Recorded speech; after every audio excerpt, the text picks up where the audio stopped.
Programa livre para todos os públicos.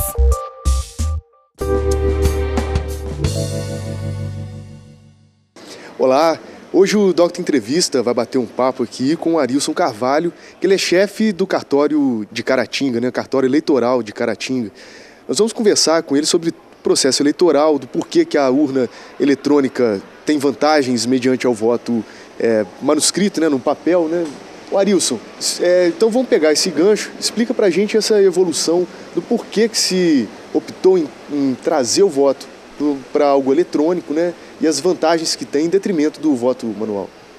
Bom, o voto eletrônico ele foi implantado em 1996 como teste em algumas cidades. Em 2000 ele foi implantado 100% do Brasil e tem se mostrado uma ferramenta muito eficiente na eleição. Ele tem evitado a fraude na hora do voto, como, por exemplo, um típico comum de fraude que existia no passado, que era o chamado voto formiguinha, onde o eleitor depositava na urna uma cédula falsa e saía com uma cédula original na mão.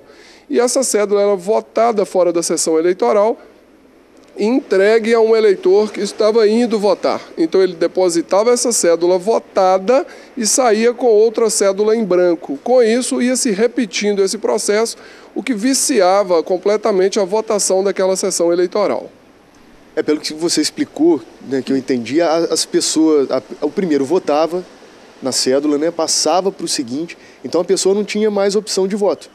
Ela era meio que obrigada a devolver sempre para o de trás uma cédula já votada num candidato determinado pela primeira pessoa, seria isso? Isso. Na verdade, ele saía com uma cédula em branco na mão para que aquele candidato, que digamos ali que fosse o controlador daquele curral eleitoral, votasse, escrevesse ali o número, né? E o eleitor era obrigado a depositar aquela cédula votada na urna. E saía novamente com a cédula em branco. E esse processo ia sendo repetido.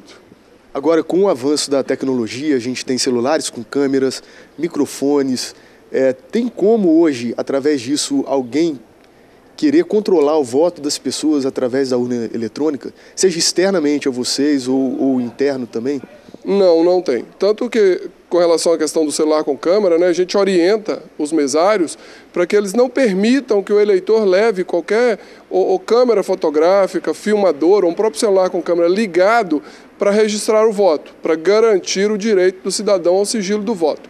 E em relação a essas questões de segurança, de se descobrirem quem votou, ou até mesmo se alterar a possível votação de uma urna eletrônica, o TSE ele faz esporadicamente testes com as urnas, onde são convidados até mesmo hackers para tentar quebrar o sigilo do voto, tentar interferir no funcionamento da urna eletrônica. E conseguiram?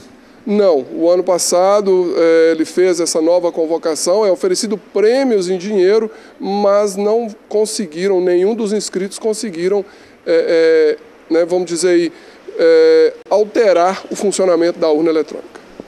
E vocês têm algum mecanismo de segurança da urna? Cada urna é carregada para uma sessão eleitoral específica, né? Não tem como um eleitor de uma sessão votar em outra. E quando esse eleitor vota na sua sessão, se você digita novamente o número do título desse eleitor, a própria urna já informa que o eleitor já votou. Além disso, tem outros mecanismos que são criados, mas é uma parte um tanto quanto técnica, que é, por exemplo, quando da oficialização dos sistemas que são usados na eleição, onde os partidos, o Ministério Público e a OAB são convidados para essa audiência de oficialização e eles têm a oportunidade de confirmar a oficialização dos sistemas e inserir ali a sua assinatura digital. Ou seja, qualquer alteração que se tente fazer nesses programas, ela não será possível. Por quê? Porque seria necessário chamar novamente os partidos, Ministério Público e OAB para inserir novamente a sua assinatura digital. Agora, e os programadores, provavelmente são funcionários do TSE, né, que fazem a programação da urna eletrônica. Se eles optarem ou forem corrompidos em escrever votos já na urna ou alterar o programa, eu aperto um número, mas é registrado outro, isso é possível de acontecer? Não é justamente por esse motivo, em virtude dessa assinatura digital. porque os dados são criptografados. A partir do momento que você altera algum dado, se ele vir a ser alterado, claro, né, de forma aí, através de um funcionário corrompido, ele não vai fechar no final. Por quê? Porque a criptografia não vai bater com aquelas assinaturas digitais que foram inseridas pelos candidatos, que, por sinal, após a eleição, os partidos são novamente convidados, né, a conferir essa assinatura e verificar a validade daquelas informações. A criptografia seria, falando bem genericamente, né, seria uma forma de você proteger os dados, não é? Sim, uma forma de proteger os dados. Os dados, digamos assim, eles entrariam de forma bruta na urna eletrônica, onde eles seriam criptografados, ou seja, eles teriam códigos de segurança para novamente serem reconhecidos pela urna eletrônica. Arilson, como é esse processo de preparação das urnas? Bem, conforme eu já disse, né, os sistemas são oficializados. Nesse momento, funciona no TRE, já que se tratando de eleição estadual e federal. Antes dos dados serem inseridos na urna eletrônica, os candidatos são convidados a ir até o TRE e verificar os seus dados que irão ser inseridos nas urnas eletrônicas. Eles são convidados para ver se o nome deles está correto, se o número está correto, se a foto é realmente deles. Com o ok dos candidatos, esses dados são transmitidos aos cartórios, que por sua vez a gente faz uma cerimônia, que é a cerimônia chamada de geração das mídias, onde nós inserimos em cartões de memórias os dados desses candidatos. Uma outra audiência é a audiência de carga e lacre.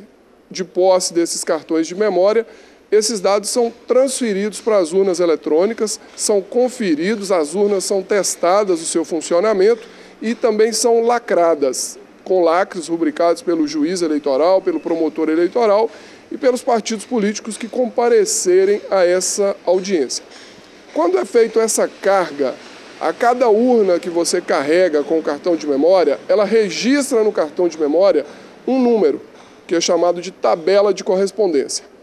Quando, no dia da eleição, aquela urna, no final do dia, ela é finalizada e ela gera o boletim de urna, ela grava esse número na memória de resultado, que é a mídia utilizada para a totalização da urna, e quando na junta eleitoral essa mídia de resultado é inserida no computador para leitura, ela tem que ter o mesmo número gravado lá na cerimônia de carga, o que garante que se trata da mesma urna eletrônica e que os dados não foram também alterados. Tá certo. E nisso os candidatos, né, leem num papel, né, que tem que bater com o que está no computador. Isso que você chama de mídia de carga seria um pendrive? Na verdade, a mídia de carga é um cartão de memória. E que insere os dados, né, do sistema eleitoral, você passa para esse cartão de memória os dados e leva esse cartão de memória até as urnas eletrônicas. Ao final do dia, no dia da eleição, a partir das 17 horas, com a finalização da votação, a urna grava o resultado da votação numa outra mídia chamada de memória de resultado, que na verdade é um pendrive. Então essa mesma assinatura que gerou lá na carga também tem que ser gravada nesse pendrive para que o sistema reconheça que se trata da mesma urna eletrônica. Há problemas de pegar vírus? Não tem, porque a rede do TRE ela é a chamada intranet, ela não tem acesso externo. A gente tem uma linha exclusiva, né, vamos dizer assim, um link exclusivo com o TRE. E no caso, se alguém pegar esse pendrive e colocar num notebook, em alguma coisa, tem como interferir? Não tem como, justamente por causa da criptografia. O computador que gerou aquela memória, que gravou os dados naquele cartão de memória, ele precisa receber também o pendrive. Por quê? Porque aquela tabela de correspondência está naquele computador. Se você pega esse pendrive, né, que é a memória de resultado da urna, e insere no outro computador, no seu laptop, por exemplo, você não vai conseguir ler os dados. Por quê? Porque ele não está com a gravação da tabela de correspondência. Arilson, agora a gente vai para o intervalo e na volta eu conto com a sua presença.